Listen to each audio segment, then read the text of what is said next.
Assalamualaikum warahmatullahi wabarakatuh. Bismillahirrahmanirrahim. Alhamdulillahirabbil alamin. Wassalatu wassalam ala sayyidina wa nabiyina Muhammad wa ala alihi wa sahbihi ajmain. Saudara sekalian, fa ya ayyuhal insan minal mu'minin wal mu'minat, fa inna insyaallah ab'asu bi hadhil kalimah min qauli Syekh Abdul Qadir Jailani. Wa qala wa haja wal inabah. Inilah bagian satu pembahasan yang dimaksudkan oleh beliau dengan al-inabah. Inabah artinya orang yang kembali kepada Allah. Orang yang kembali kepada Allah ini ada dalam dua pengertian, yakni yang pertama makna asyariatul zahirah. Pertama adalah secara syariat zahir, yang kedua adalah asyariatul batiniyah, syariah dalam pengertian batiniyah. Nah, yang kita bahas di sini adalah tentu saja adalah syariah batiniyah. Karena kenapa jadi dibedakan ini? Supaya membedakan antara orang-orang yang pengamal syariah johir yang johir yaitu pada perilaku, pada teks-teks keagamaan saja, tapi pada batinnya dia tidak, ya, kosong. Orang ini tidak salah, ya, tapi hanya berada pada level yang nantinya akan perwujudannya adalah ketakwaan yang bersifat lahiriah saja, bukan pada batiniah. Karena dalam konteks metode Syekh Abdul Qadir Jailani ini, harapan beliau adalah batiniah itu juga menyertainya. Apa yang disebut dengan batiniah bagi seorang ahli ma'rifatullah yang mendalami satu kajian-kajian daripada ma'rifatullah, ya. Fa innal inabatar ruju'i an kulli ma siwa Allah ilaihi.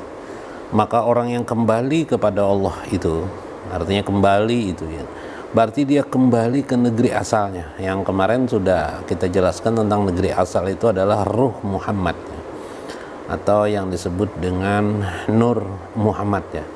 Nah, untuk menuju kembali kepada nur Muhammad ini, supaya kita kembali, kita harus masuk pada bentuk basirah, yaitu melewati hati nurani. Hati nurani ini, basirah ini harus dalam konteks kondisi jiwa kita itu tidak ada yang diingat, yang dipahami, yang dikenali, yang dikagumi kedahsyatannya, keagungannya, jalal dan jamalnya, kebesaran dan keagungan Allah serta keindahan Allah. Selain, tidak ada lagi kecuali hanya pada Allah, tidak ada selain daripada Allah. Maka wadakulu pisilmil kurbati fil akhirah. Nah, orang ini yang akan mendapatkan keselamatan, ya, keselamatan kurbah. Kurbah itu suatu tempat yang tertinggi, ya, di hadrat Allah Subhanahu wa taala, dan itu akan didapat pada akhirat kelak.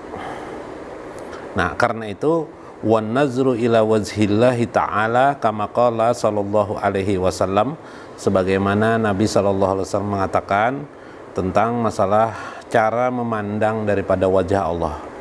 Dia orang inabah kembali itu ialah melakukan kurbah, itu perlu ada setirnya. Setir ini disebut dengan tawajuh, yang dipandangnya hanya Allah Subhanahu wa taala, tidak ada yang lain. Nabi SAW bersabda, innalillahi ibada abadanuhum fid dunya wa qulubuhum tahtal arsi. Sesungguhnya bagi Allah itu ada hamba-hamba Allah yang tubuhnya, badannya di dunia, tapi hati mereka tahtal arsi, di bawah aras. Ini luar biasa, kan? Luar biasa. Jadi satu keadaan di mana badannya itu di dunia, ya, memang badannya di dunia, tapi hati, jiwanya itu di bawah aras. Wah, itu adalah gambaran baik. Di bawah aras itu maksudnya adalah di kurbah Allah, atau bahasa lainnya di hadrat Allah. Hatinya selalu dengan Allah Subhanahu, hatinya selalu kepada Allah Subhanahu wa taala.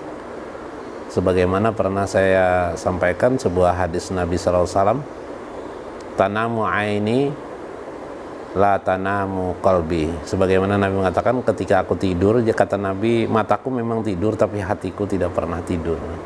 hatiku selalu dengan Allah Subhanahu wa taala. Itu maksudnya ya. Fa inna ru'yatallahi la tahsilu fid dunya. Karena itu mungkin ru'yah Allah, melihat Allah tidak akan menghasilkan, tidak akan tercapai di dunia ini. Bal tahsiru ru'yat, tetapi ru'yat sifatillahi ta'ala, sifat-sifat Allah Subhanahu wa taala diperolehnya ketika di dunia. Bimir atil qalbi, melewati yang disebut dengan pantulan hati. Artinya begini, secara kasat mata dia tidak bisa melihat Allah, tapi melewati pantulan hatinya, pantulan basirahnya, atau yang disebut dengan fuad kemarin, dia melihat Allah Subhanahu wa taala. Melewati sifat jahiriyah, sifat yang dipahaminya secara akliyah. Tanda petik, akliyah itu adalah nurut tauhid, jadi ilmu tauhid tentang sifat-sifat Allah, asma Allah Subhanahu secara akliyah, secara keilmuan, diperdalamnya keilmuan itu melewati titian ilmu ma'rifatillah, ilmu ma'rifatullah, kemudian akan menghasilkan nanti semua itu basirahnya. Jadi dua jalan, jalan keilmuan, ilmu ma'rifatullah, basirahnya juga jalan, yaitu pada makna hakikat atau makna yang hakiki ya, makna yang hakiki. Memang ini sesuatu yang perlu dijelaskan berulang-ulang dalam konteks permisalan-permisalan yang berbeda-beda. Tapi itulah di bagian daripada ilmu ma'rifatullah. Kama qala Umar ibn al-Khattab radhiyallahu anhu, sebagaimana Umar ibn al-Khattab berkata, seorang sahabat Nabi, ra'a qalbi rabbi. Nah, itu. Aku melihat hatiku, ra'a qalbi rabbi, aku memahami Tuhan itu, aku melihat Tuhan itu melewati hatiku, qalbi, yaitu Rabbi, dengan Tuhanku. Artinya Tuhanlah yang memperlihatkan dirinya kepada hatiku. Bagaimana itu? Untuk supaya yang seperti yang dimaksudkan oleh Umar ibn al-Khattab, ya melewati basirah, maksud saya Abdul Qadir Jailani, melewati basirah, melewati hati nurani, melewati keilmuan dari itu. Ai binuri Rabbi, atau dengan makna yang lebih mudah, dengan cahaya daripada Tuhanku.